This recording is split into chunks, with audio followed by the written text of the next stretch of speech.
cek.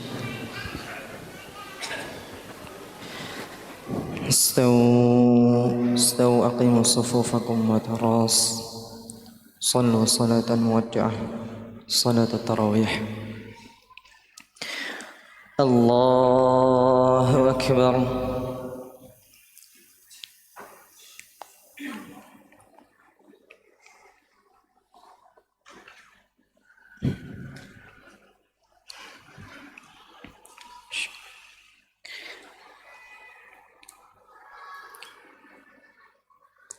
بسم الله الرحمن الرحيم. الحمد لله رب العالمين الرحمن الرحيم مالك يوم الدين إياك نعبد وإياك نستعين اهدنا الصراط المستقيم صراط الذين أنعمت عليهم غير المغضوب عليهم ولا الضالين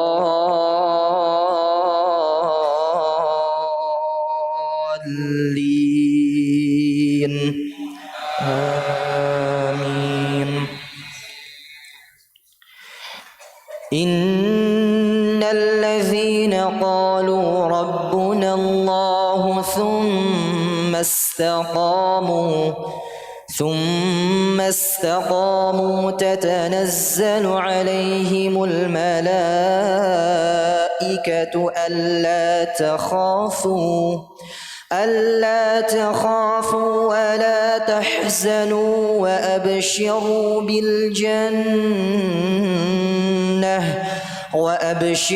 بالجنة التي كنتم توعدون. نحن أولياؤكم في الحياة الدنيا وفي الآخرة ولكم فيها ما تشتهي أنفسكم ولكم فيها ما تدعون نزلا من غفور رحيم. ومن أحسن قولا ممن دعا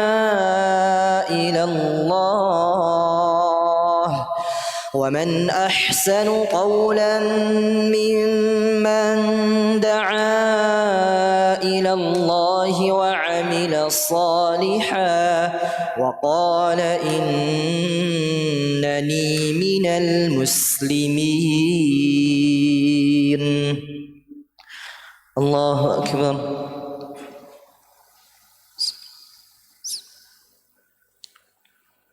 سمع الله لمن حمده.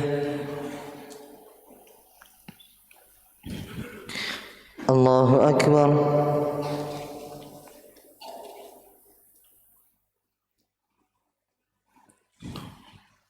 الله أكبر.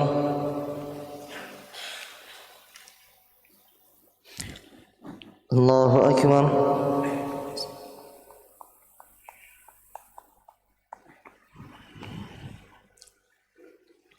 الله أكبر. بسم الله الرحمن الرحيم.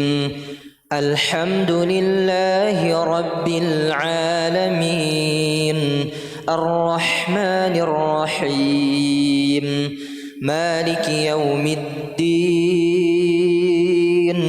إياك نعبد وإياك نستعين اهدنا الصراط المستقيم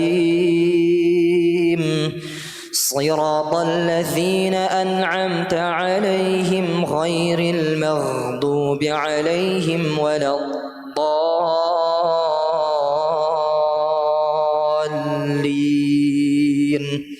آمين. ولا تستوي الحسنة ولا السيئة ادفع بالتي هي أحسن فإذا الذي بينك وبينه عداوة كأنه ولي حميم وما يلقاها إلا الذين صبروا وما يلقاها إلا ذو حظ عظيم وإما ينزغنك من الشيطان نزغ فاستعذ بالله إنه هو السميع العليم. الله أكبر.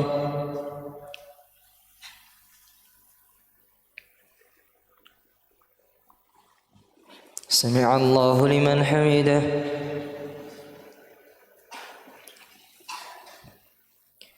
الله أكبر.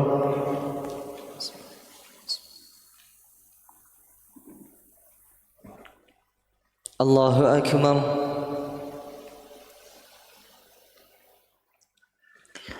الله أكبر.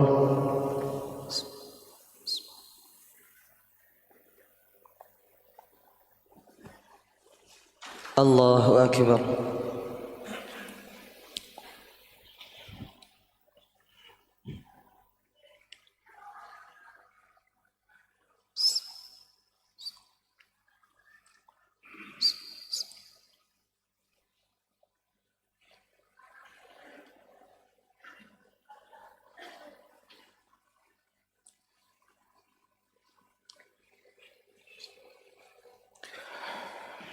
السلام عليكم ورحمة الله. السلام عليكم ورحمة الله.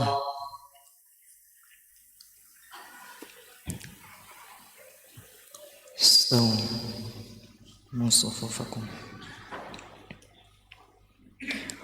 الله أكبر.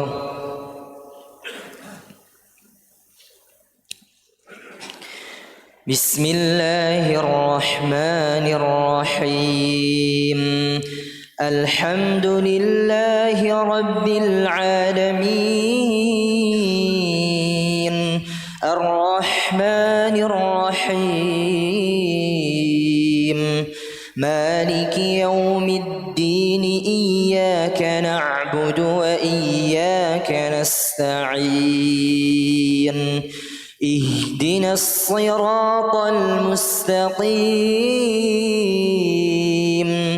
صراط الذين أنعمت عليهم غير المغضوب عليهم ولا الضالين آمين. وإذ صرفنا إليك نفرا من الجن يستمعون القرآن فلما حضروه قالوا أنصتوا فلما قضي ولوا إلى قومهم منذرين قالوا يا قومنا إنا سمعنا كتابا أنزل من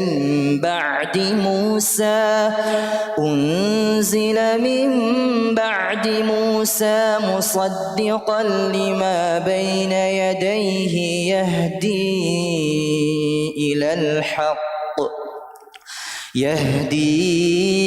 إلى الحق وإلى طريق مستقيم. يا قومنا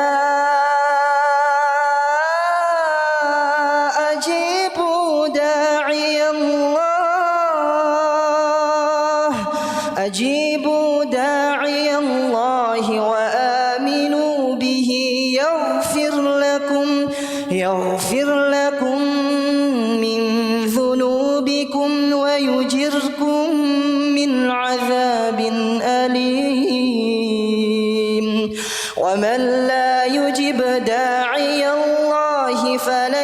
بمعجز في الأرض وليس له من دونه أولياء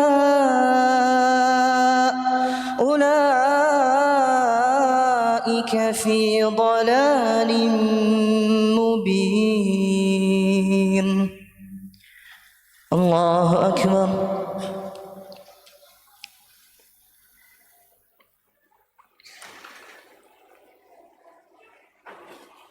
سمع الله لمن حمده. الله أكبر.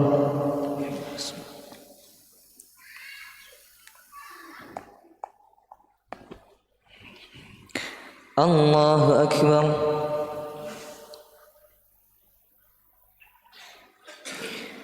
الله أكبر.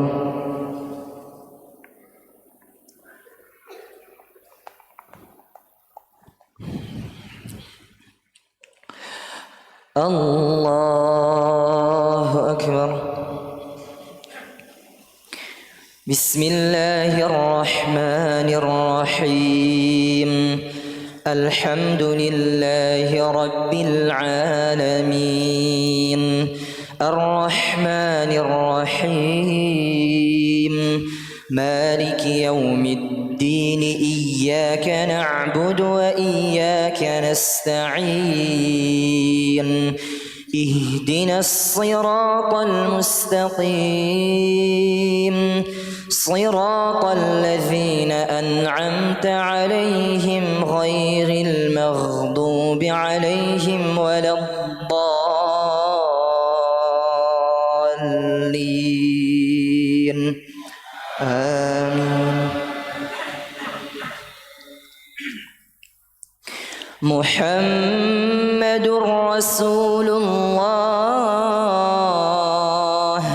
والذين معه أشداء على الكفار رحماء بينهم تراهم ركعا سجدا يبتغون فضلا من الله ورضوانا سيماهم في وجوههم من أثر السجود ذلك مثلهم في التوراة ومثلهم في الإنجيل كزرع أخرج شطأه فآزره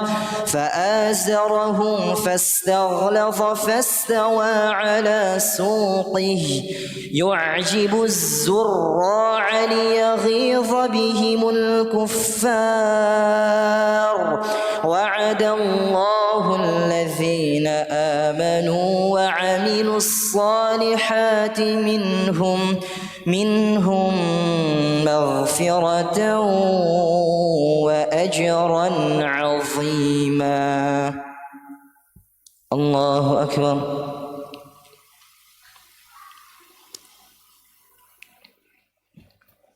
سمع الله لمن حمده. الله أكبر.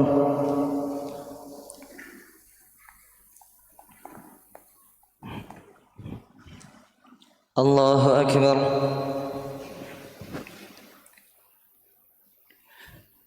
الله أكبر.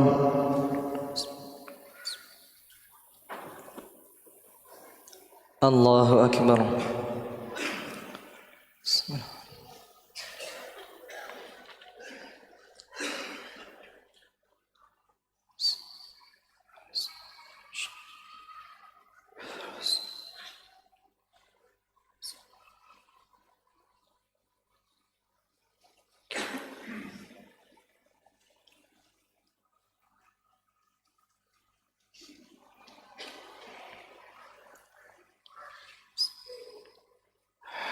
السلام عليكم ورحمة الله. السلام عليكم ورحمة الله.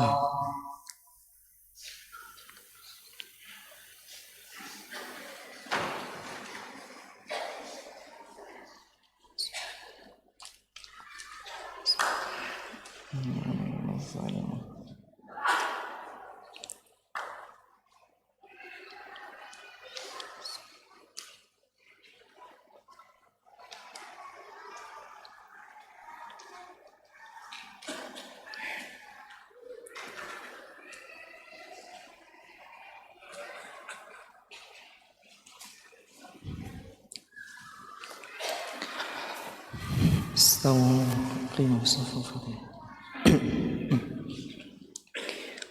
الله أكبر.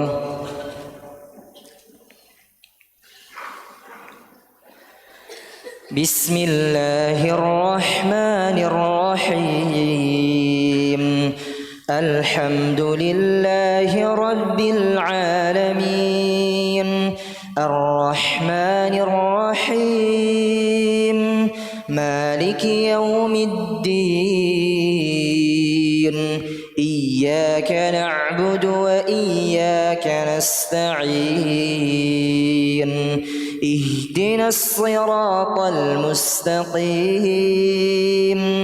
صراط الذين أنعمت عليهم غير المغضوب عليهم ولا الضالين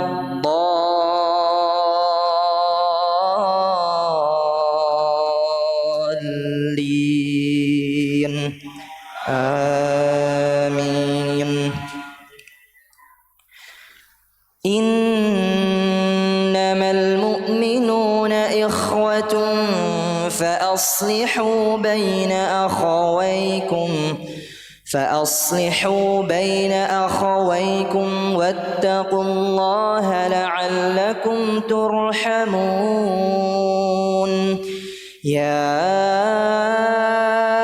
أيها الذين آمنوا لا يسخر قوم من قوم عسى أن يكونوا خيرا منهم ولا نساء من نساء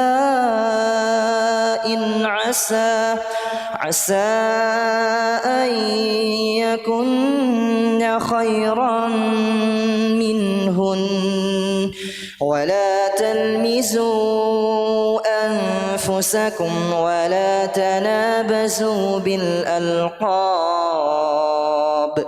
بئس الاسم الفسوق بعد الإيمان ومن لم يتب فأولئك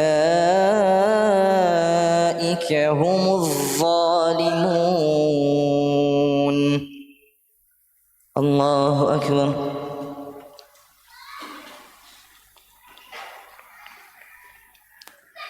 سمع الله لمن حمده. الله أكبر.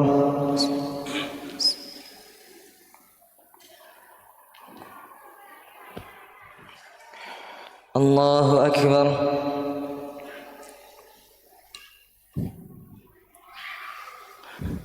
الله أكبر.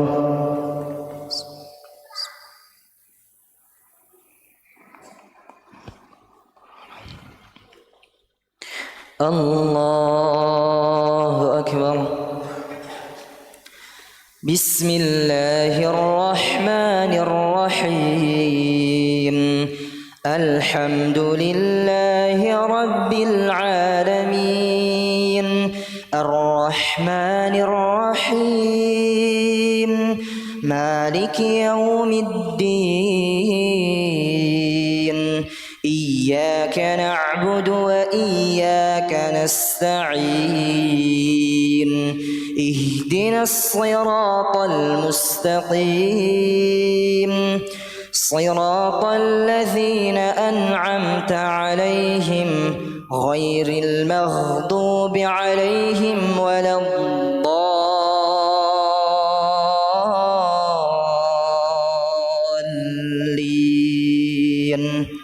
آمين.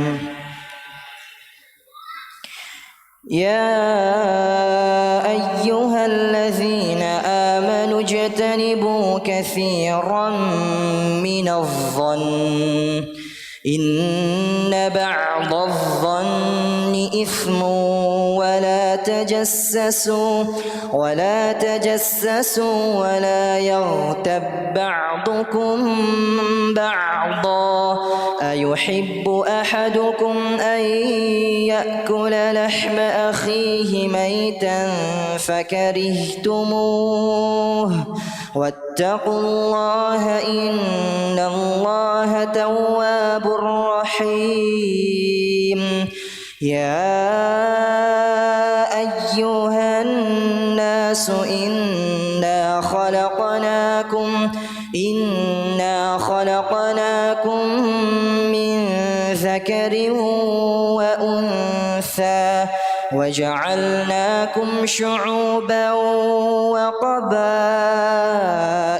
لتعارفوا إن أكرمكم عند الله أتقاكم إن الله عليم خبير.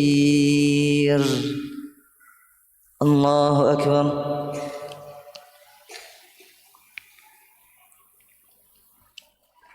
سمع الله لمن حمده.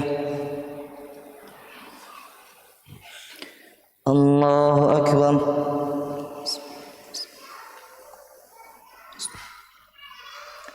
الله أكبر.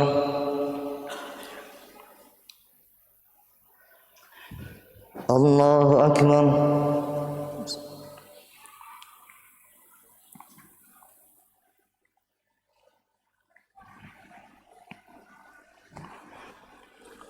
الله أكبر.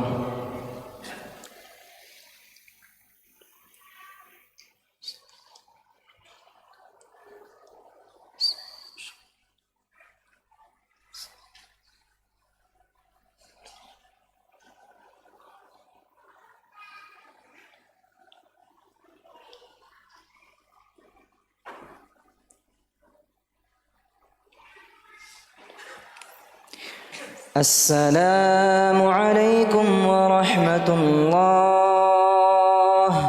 السلام عليكم ورحمة الله.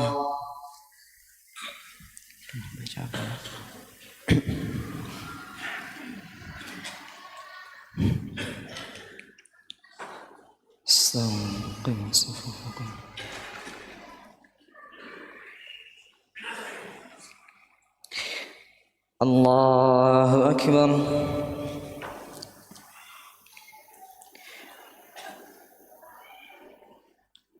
بسم الله الرحمن الرحيم. الحمد لله رب العالمين الرحمن الرحيم مالك يوم الدين إياك نعبد وإياك نستعين اهدنا الصراط المستقيم صراط الذين أنعمت عليهم غير المغضوب عليهم ولا الضالين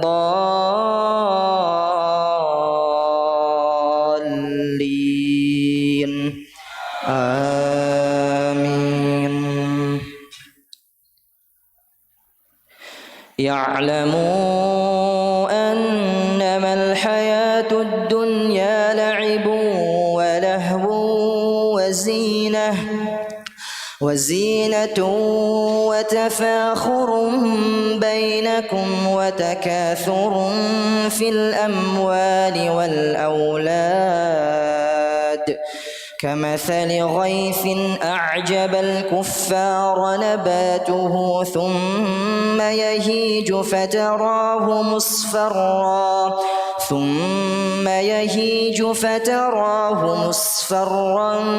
ثم يكون حطاما وفي الآخرة عذاب شديد ومغفرة من الله ورضوان وما الحياة الدنيا إلا متاع الغرور. سابقوا إلى مغفرة من ربكم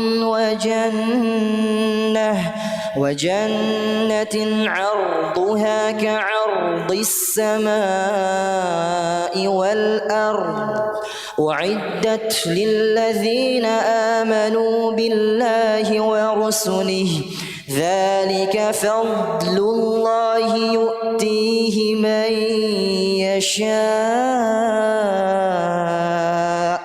والله ذو الفضل العظيم. الله أكبر.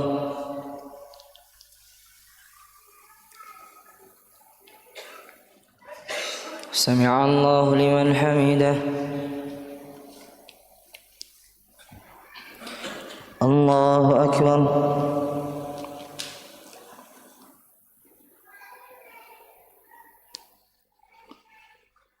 الله أكبر.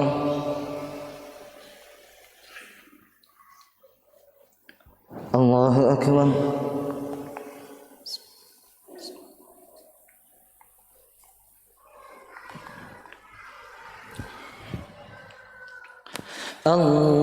الله أكبر. بسم الله الرحمن الرحيم. الحمد لله رب العالمين الرحمن الرحيم مالك يوم الدين إياك نعبد وإياك نستعين اهدنا الصراط المستقيم صراط الذين أنعمت عليهم غير المغضوب عليهم ولا الضالين.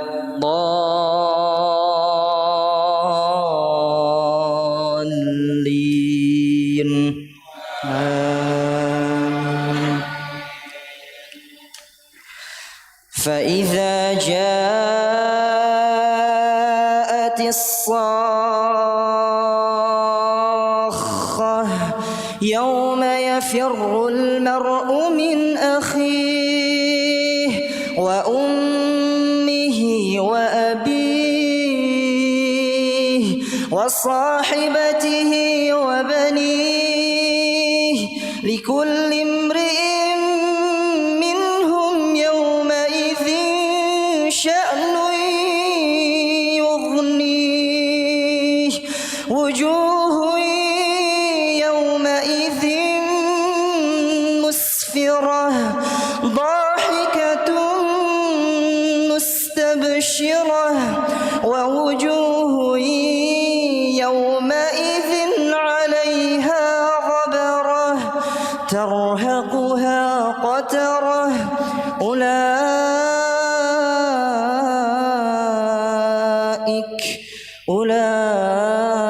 أولئك هم الكفرة الفجرة.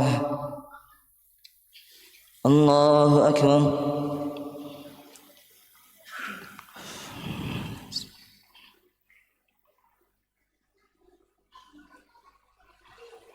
سمع الله لمن حمده.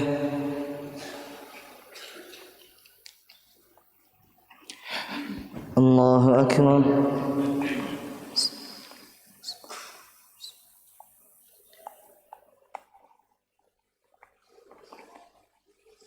الله أكبر.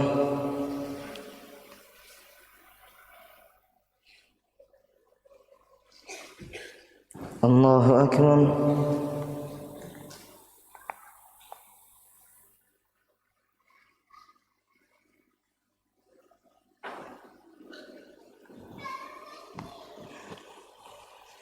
الله أكبر.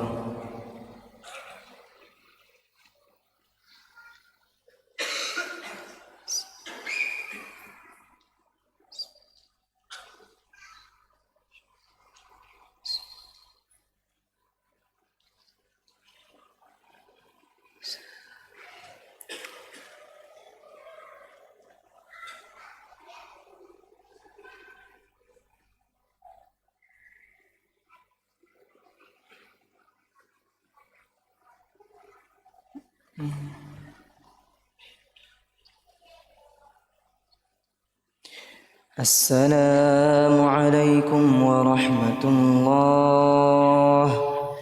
السلام عليكم ورحمة الله.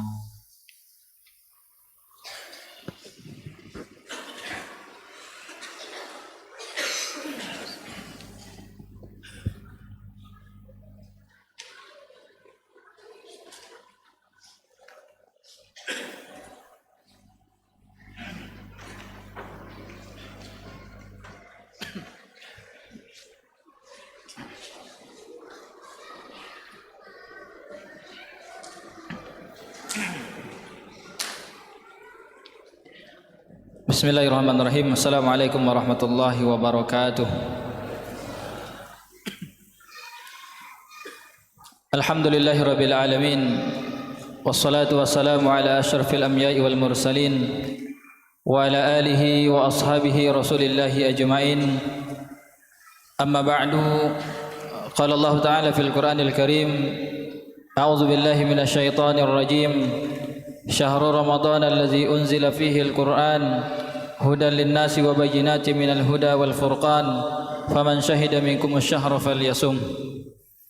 Wa qala nabiyyuna Muhammad sallallahu alaihi wasallam idza jaa Ramadan futihat abwabul jannah wa ghuliqat abwabun nar wa suffidatis syayatin. Bapak Ibu jamaah salat Isya dan salat tarawih Masjid Al-Ihsan yang semoga kita semua senantiasa mendapatkan curahan rahmat serta berkah dari Allah Subhanahu wa taala, diberikan sehat walafiat selalu untuk kita semuanya insyaallah. Alhamdulillah sama-sama kita bersyukur pada Allah Subhanahu wa taala atas segala nikmat yang selalu Allah berikan pada kita semuanya. Salawat serta salam sama-sama pula kita aturkan pada Nabi kita yang mulia, Nabi kita tercinta Nabi Muhammad sallallahu alaihi wasallam. Allahumma shalli ala sayidina Muhammad wa ala ali sayidina Muhammad. Bapak Ibu yang dimuliakan oleh Allah Subhanahu wa taala, kesuksesan atau sukses ini kata bagi masing-masing kita memiliki makna berbeda. Tergantung kita melihat sukses itu seperti apa. Maka dulu ketika kita kecil atau anak-anak kita sekarang, ketika ditanya apa cita-citanya, itu masing-masing mereka memiliki cita-cita yang berbeda-beda. Karena itulah batas kesuksesan yang mereka pahami. Sedangkan ternyata Allah Subhanahu wa taala jauh-jauh hari sudah menyampaikan kepada kita tentang garis kesuksesan yang harus sama-sama kita raih. Dan yang Allah gariskan ini itu bukan sembarang kesuksesan, melainkan puncak kesuksesan yang harus diraih oleh seorang hamba. Jika seorang hamba sudah berada pada titik tersebut, maka dia sudah mendapatkan puncak kesuksesannya. Ya, Al-Imam Ibnu Katsir menyebutkan faqad faza kullal fauz, kata beliau. Orang itu sudah mendapatkan segala macam bentuk kesuksesan. Jadi itulah titik batas garis kesuksesan yang harus sama-sama kita raih Bapak Ibu sekalian. Apapun profesi kita sekarang, berapapun takaran harta rizki yang Allah titipkan kepada kita, apapun pekerjaan harian kita, berapa banyak keluarga yang Allah titipkan kepada kita, tetap target sukses kita adalah sampai pada titik tersebut. Dan titik kesuksesan yang Allah gariskan kepada kita ini, dan ini diantara bentuk adilnya Allah, itu bisa diraih oleh seluruh hamba jika mereka mempunyai keinginan. Beda dengan kesuksesan yang ada di kepala kita tadi. Tidak semua orang bisa pada titik kesuksesan yang tadi kita gariskan masing-masing. Misalnya seseorang punya cita-cita dari kecil, misalnya jadi dokter. Seakan-akan kata dia kalau sudah sampai profesi dokter itu kepadanya, dia sudah sukses. Nah, untuk sampai kepada profesi ini tidak semua orang bisa mendapatkannya. Ada orang-orang tertentu tidak bisa sampai kepada titik kesuksesan tersebut. Tetapi Allah Subhanahu wa taala, di antara tanda adilnya Allah, garis kesuksesan yang Allah gariskan kepada kita itu semuanya bisa kita raih. Ya, dengan syarat kita punya kemauan tentunya. Ya, apa itu kira-kira Bapak Ibu yang dimuliakan oleh Allah Subhanahu wa taala? Ya, kalau Pak Imam nggak boleh jawab, Pak Imam insyaallah tahu ya, karena ada dalam Al-Qur'an. Ya. Apa Bu? Insyaallah ibu-ibu tahu semua karena lagi tawadhu aja, lagi banyak diam, entah ngantuk entah apa nggak tahu lah. Ya Bu. Yaitu Allah sebutkan dalam surat Ali Imran ayat 185. Ali Imran 185 di tengah-tengah ayatnya Allah mengatakan faman zuhziha 'anil nari wa udkhilal jannata faqad faza. Ya, faza di sini artinya sukses, beruntung, menang dia. Ya, Al-Imam Nukasir tadi menyebutkan faqad faza kullal fauz, kata beliau. Orang itu sudah sampai pada titik atau puncak kesuksesannya. Apa artinya? Barang siapa, kata Allah, yang setelah nanti dimatikan oleh Allah Subhanahu wa taala, kemudian dia dijauhkan dari api neraka dan dimasukkan ke dalam surga Allah Subhanahu wa taala, maka itulah orang-orang yang sukses, kata Allah Subhanahu wa taala. Dan itulah target hidup kita kaum muslimin. Apapun profesi kita, pekerjaan kita, berapapun banyak harta yang Allah titipkan kepada kita, target kita adalah apa? Bagaimana nanti hidup kita ini, profesi kita ini, rezeki kita ini, harta kita ini mengantarkan kita ke surga Allah Subhanahu wa taala dan menjauhkan kita dari neraka Allah Subhanahu wa taala. Kaum muslimin yang dimuliakan oleh Allah Subhanahu wa taala, dan untuk mendapatkan kesuksesan tadi itu yang Allah gariskan kepada kita itu, waktu terbaik dan mudah untuk mendapatkannya adalah di bulan Ramadan ini. Kenapa? Karena dalam bulan Ramadan ini, baik keutamaan Ramadan itu sendiri ataupun hadiah yang Allah berikan dari amalan yang kita kerjakan di dalam bulan Ramadan ini, biasanya tidak jauh dari dijauhkan dari neraka, dimasukkan ke dalam surga, diampunkan dosa, dilipat gandakan pahala. Itu saja Pak. Ya, itu saja biasanya hadiah yang Allah berikan kepada orang-orang yang bisa maksimalkan setiap Ramadan yang dia temui. Di antaranya Rasulullah menyebutkan dalam hadis riwayat Al-Imam Ibnu Majah dan Al-Imam Tirmidzi, Rasulullah mengatakan sallallahu alaihi wasallam, walillahi utaqa'u minan nar wa dzalika kulla lailah. Allah Subhanahu wa taala memiliki nama-nama tertentu yang dihapuskan dari daftar penghuni neraka, dan itu terjadi setiap malam di dalam bulan Ramadan. Tidak didapatkan di bulan-bulan yang lain. Jadi sebelum Allah menciptakan langit dan bumi, sebelum kita diciptakan oleh Allah Subhanahu wa taala, itu daftar penghuni neraka, daftar penghuni surga sudah ada pada Allah semuanya. Karena Allah Maha tahu akan apa yang akan terjadi. Namun di bulan Ramadan ini Allah Subhanahu wa taala memberikan keistimewaan tersendiri bagi kita, yaitu ada nama-nama tertentu yang tertulis di daftar penghuni neraka, itu dihapuskan oleh Allah Subhanahu wa taala, kemudian diubah menjadi daftar penghuni surga Allah Subhanahu wa taala, dan itu terjadi setiap malam, kata Rasulullah. Maka di antara doa yang para ulama ajarkan kepada kita, ya, yang kita dianjurkan memperbanyak membacanya terutama di bulan Ramadan dan nanti di malam-malam ganjil, yaitu Allahumma a'tiq riqabana wa riqaba abaina wa ummahatina minan nar. Ya Allah, jauhkanlah nama kami, nama ayah kami, nama ibu kami dari api neraka. Nah, itu diantaranya kemuliaan bulan Ramadan, menjauhkan seseorang dari neraka Allah Subhanahu wa taala. Dalam hadis riwayat Imam Bukhari dan Imam Muslim tentang keutamaan kemuliaan bulan Ramadan yang berkaitan dengan surga dan neraka tadi itu, Rasulullah mengatakan idza jaa Ramadan futihat abwabul jannah wa ghuliqat abwabun nar wa suffidatis syayatin. Apabila bulan Ramadan telah tiba, maka pintu surga itu dibuka luas-luas oleh Allah, kemudian pintu neraka ditutup rapat-rapat. Maksudnya apa? Kita memang diberikan kemudahan untuk bisa mendapatkan surga Allah Subhanahu wa taala di bulan Ramadan ini. Kemudian yang ketiga, ini berapa menit Pak? Ini bisa bablas nanti ini. Berapa menit Pak?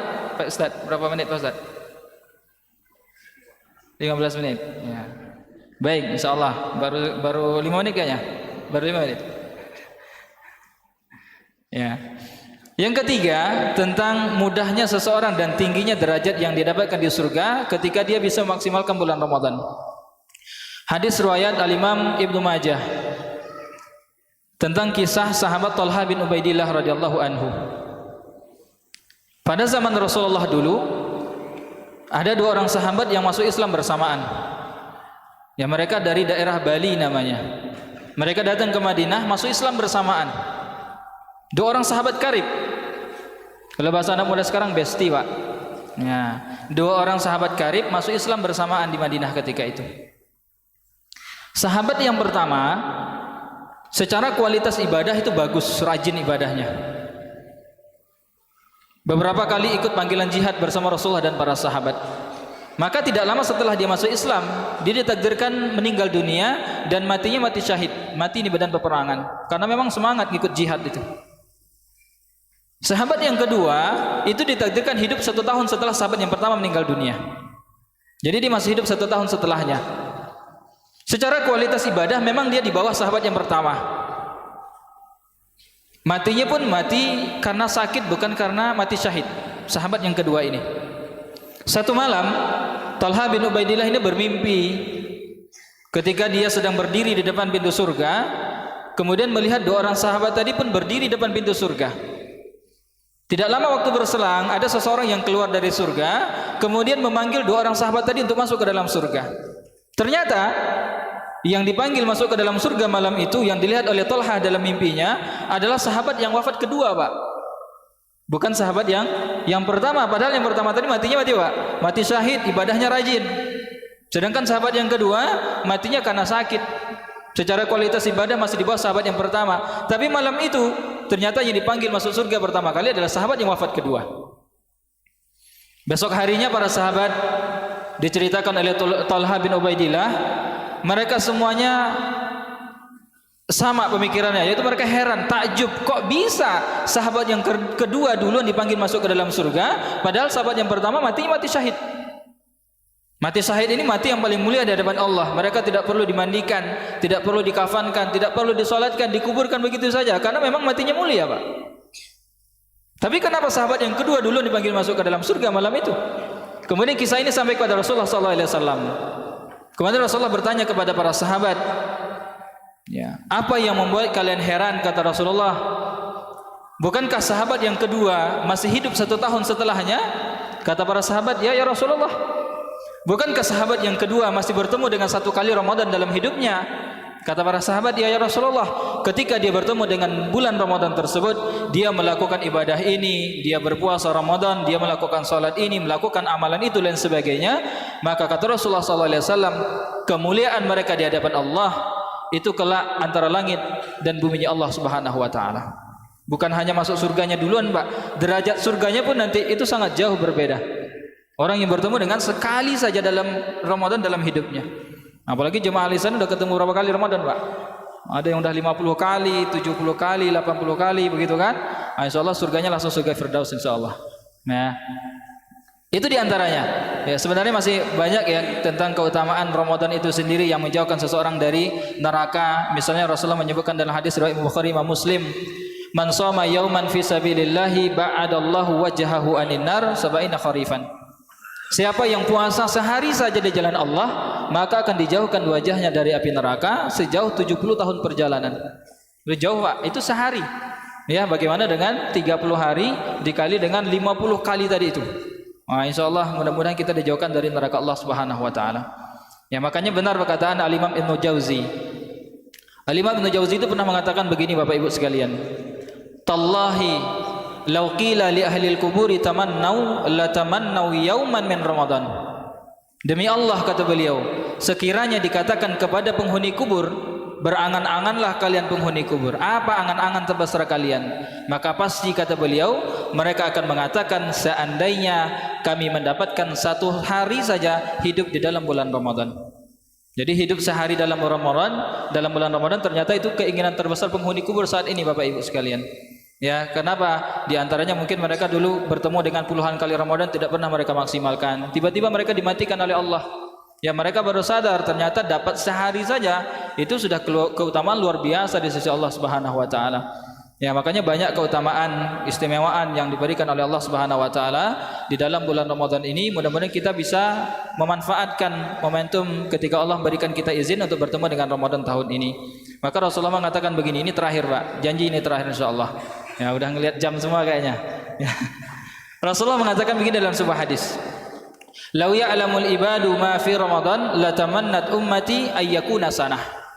Kalau seandainya manusia itu tahu apa yang mereka dapatkan di dalam bulan Ramadan, maka mereka akan berangan-angan seandainya Ramadan itu terjadi 1 tahun penuh. Ya, seandainya manusia itu tahu Tapi kan kadang-kadang kita nggak tahu Pak, apa yang kita dapatkan dalam bulan Ramadan. Makanya kadang-kadang baru malam ketiga udah nggak tarawih lagi. Ya, baru Ramadan 10 hari udah mikirin tiket kan begitu. Udah mikirin THR dan lain sebagainya. Itu berarti tanda-tanda kita nggak tahu apa yang Allah berikan kepada seorang hamba di dalam bulan Ramadan ini. Mudah-mudahan Allah Subhanahu wa taala memberikan kita kemudahan, istiqomah untuk melakukan ibadah di bulan Ramadan. Mudah-mudahan ibadah yang kita kerjakan di bulan Ramadan diterima di sisi Allah Subhanahu wa taala.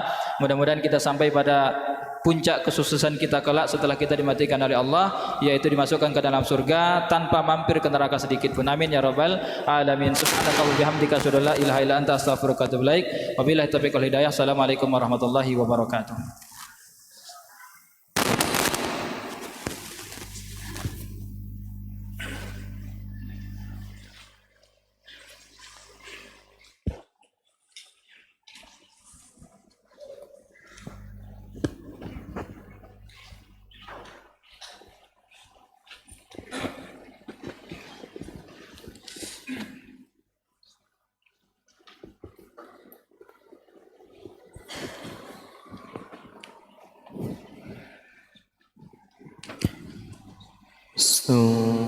قيموا صفوفكم. صلاة الوتر. الله أكبر.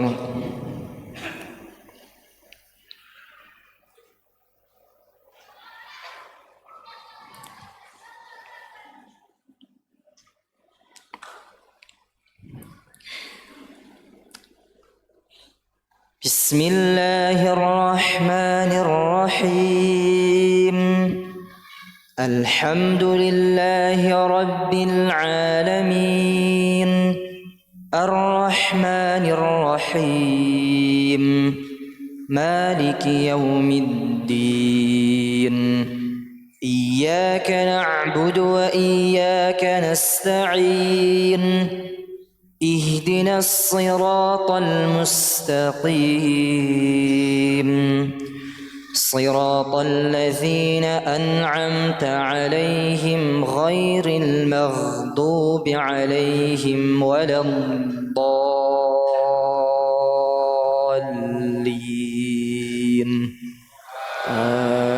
آمين. بسم الله الرحمن الرحيم. سبح اسم ربك الأعلى الذي خلق فسوى والذي قدر فهدى والذي أخرج المرعى فجعله غثاء أحوى سنقرئك فلا تنسى إلا ما شاء الله إنه يعلم الجهر وما يخفى ونيسرك لليسرى فذكر إن نفعت الذكرى سيذكر من يخشى ويتجنبها الأشقى الذي يصلى النار الكبرى ثم لا يموت فيها ولا يحيا قد أفلح من تزكى وذكر اسم ربه فصلى بل تؤثرون الحياة الدنيا والآخرة خير وأبقى إن هذا لفي الصحف الأولى صحف إبراهيم وموسى. الله أكبر.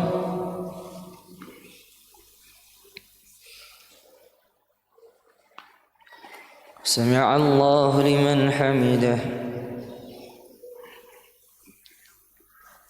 الله أكبر.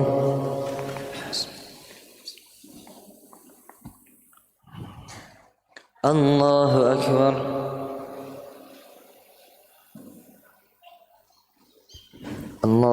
أكبر.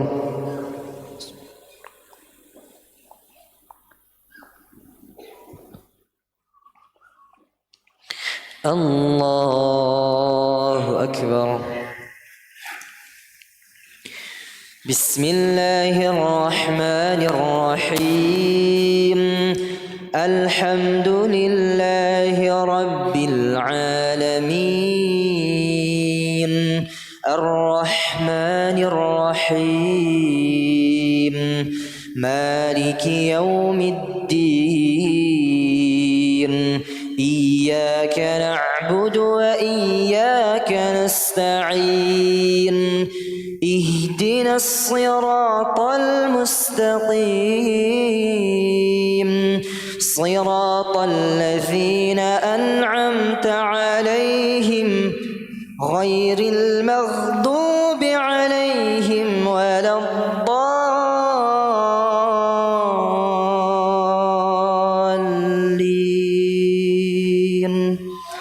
آمين.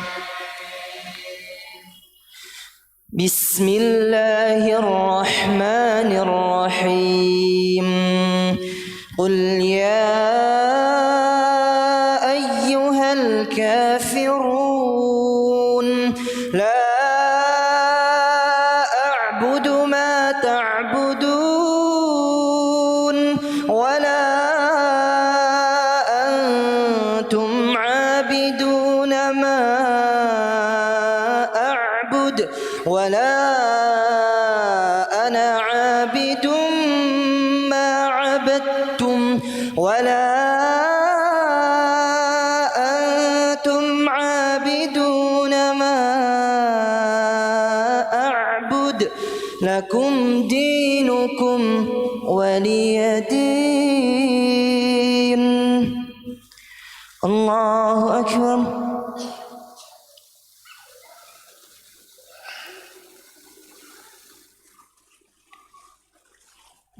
سمع الله لمن حمده.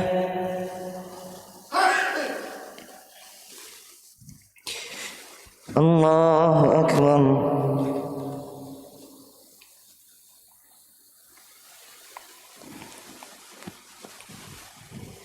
الله أكبر. الله أكبر.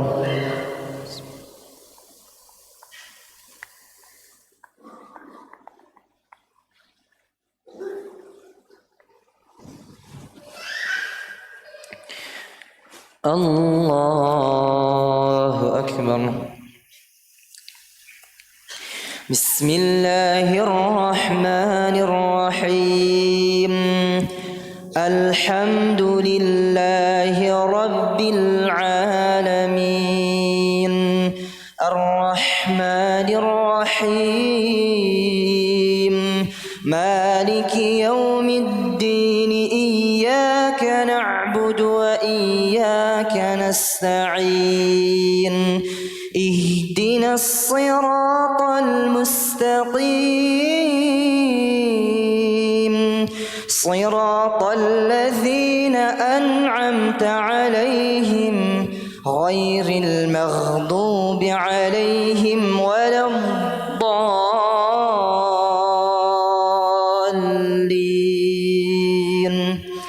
آمين.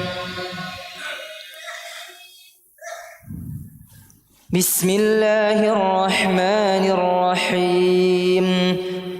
قل هو الله أحد الله الصمد لم يلد ولم يولد ولم يكن له كفوا أحد. الله أكبر.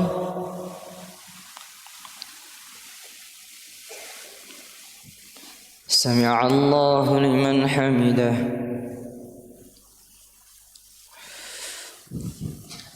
الله أكبر.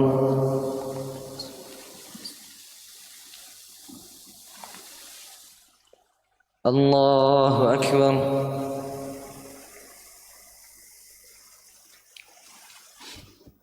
الله أكبر.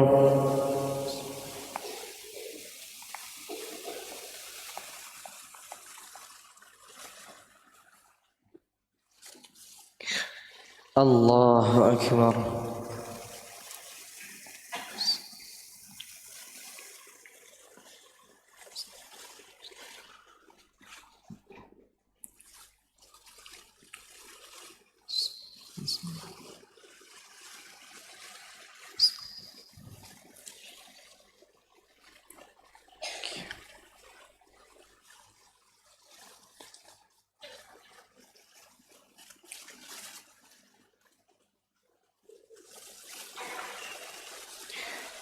السلام عليكم ورحمة الله. السلام عليكم ورحمة الله.